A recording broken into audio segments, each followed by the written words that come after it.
welcome back. I hope everyone is okay. Today, I want to talk about a writer whose presence in American literature is not just important but transformative. Toni Morrison.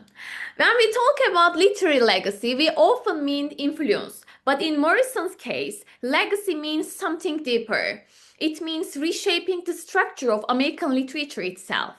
Toni Morrison was not only a novelist, she was an editor, a public intellectual, a thinker who fundamentally changed how we read American history.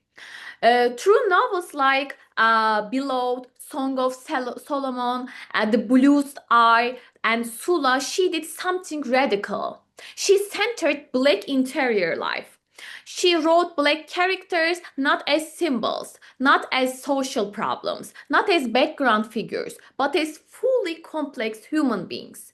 And that shift changed the canon. One of the most powerful things Morrison did was question the idea of universality.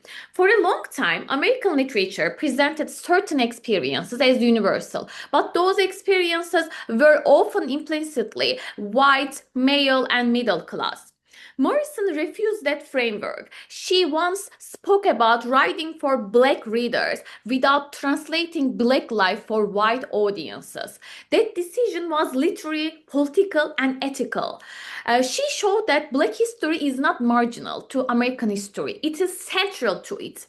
Another key part of Morrison's legacy is how she writes memory. Especially in Beloved, she explores the haunting presence of slavery not as distant history, but as lived psychological reality.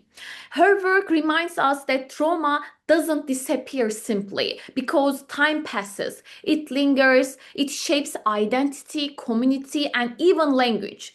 But what I find remarkable is that Morrison's writing is never only about pain.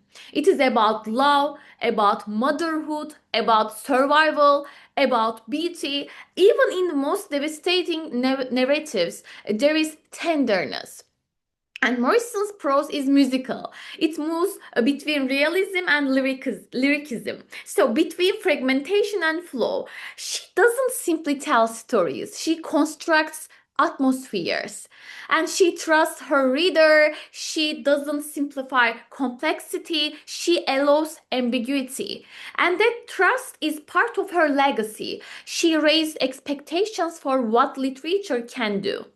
Today, when we talk about representation, identity, race, and belonging, we are often working within intellectual spaces Morrison helped create.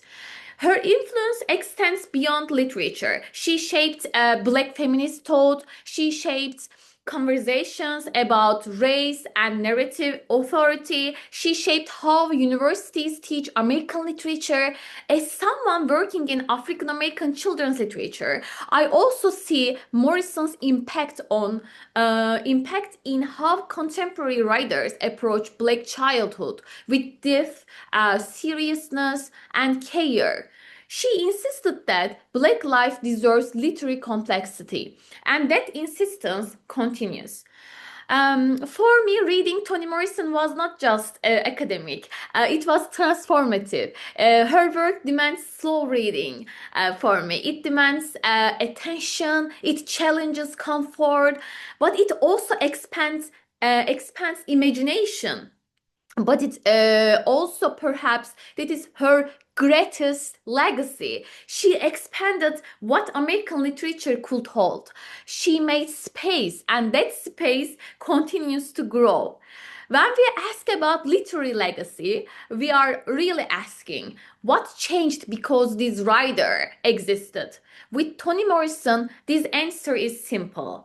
American literature is different because she wrote, and it cannot go back. Thank you so much for listening. I'll see you in the next episode. Bye.